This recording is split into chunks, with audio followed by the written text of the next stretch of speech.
राजस्थान की राजनीति और सरकारी सिस्टम में एक बड़ा बदलाव जिसने लाखों सरकारी कर्मचारियों के बीच हलचल मचा दी है।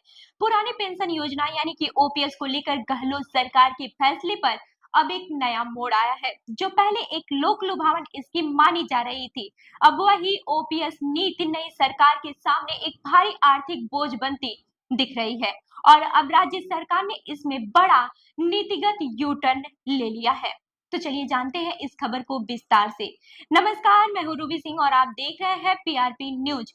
बता दें कि राजस्थान सरकार ने बोर्ड, निगम, राजकीय उपक्रम, स्वायत्त शासित संस्थाओं और विश्वविद्यालयों में काम कर रहे कर्मचारियों के लिए नया आदेश जारी किया है। इस आदेश के मुताबिक जिन संस्थाओं की वित्तीय स्थिति कमजोर है और जो पेंशन का भारी बोझ नहीं उठा सकती, उन्हें ओपीएस से बाहर आने की छूट दे दी गई है। अब इन जगहों पर एनपीएस, सीपीएफ या फिर ईपीएफ जैसी नई व्यवस्थाएं लागू की जाएंगी। ये कदम पूर्ववर्ती कांग्रेस सरकार के ओपीएस फैसले पर बड़ा पलटवार माना जा रहा है।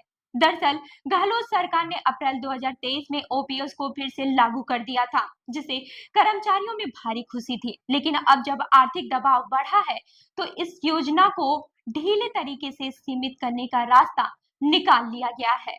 वहीं वित्त आयोग अध्यक्ष अरुण चतुर्वेदी ने एनडीटीवी राजस्थान से बातचीत में कहा, पुराने कर्मचारियों को ओपीएस का लाभ मिलता रहेगा, लेकिन जिन संस्थाओं पर वित्तीय बोझ है उनके लिए एनपीएस, सीपीएफ या फिर एपीएफ सिस्टम अपनाया जा सकता है। सरकार फिलहाल एनपीएस को खत्म नहीं कर रही है, लेकिन भविष्य में नए कर्मचारियों के लिए यही व्यवस्था लागू करना पड़ेगा।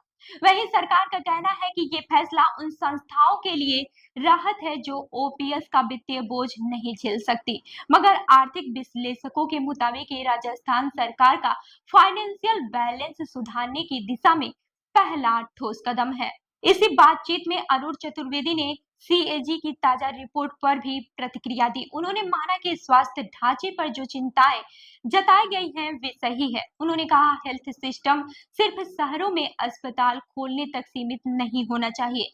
असली चुनौती गांव में बेहतर स्वास्थ्य सेवाएं पहुंचाने की है। उन्होंने डॉक्टरों से भी अपील की है कि वे ग्रामीण पोस्टिंग से डरे नहीं और सेवा भाव से काम करें। चतुर्वेदी ने यह भी कहा है कि आने वाले बजट में हेल्थ सेक्टरों को अतिरिक्त फंड देने पर सरकार गंभीरता से विचार कर रही है।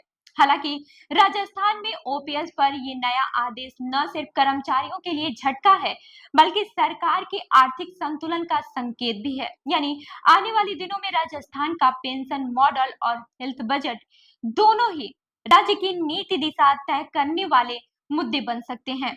तो इस खबर पर आपकी क्या राय है, हमें कमेंट करके जरूर बताएं। और ऐसे ही अन्य खबरों के लिए हमारी वेबसाइट www.prpnewsindia.com पर विजिट करें। धन्यवाद।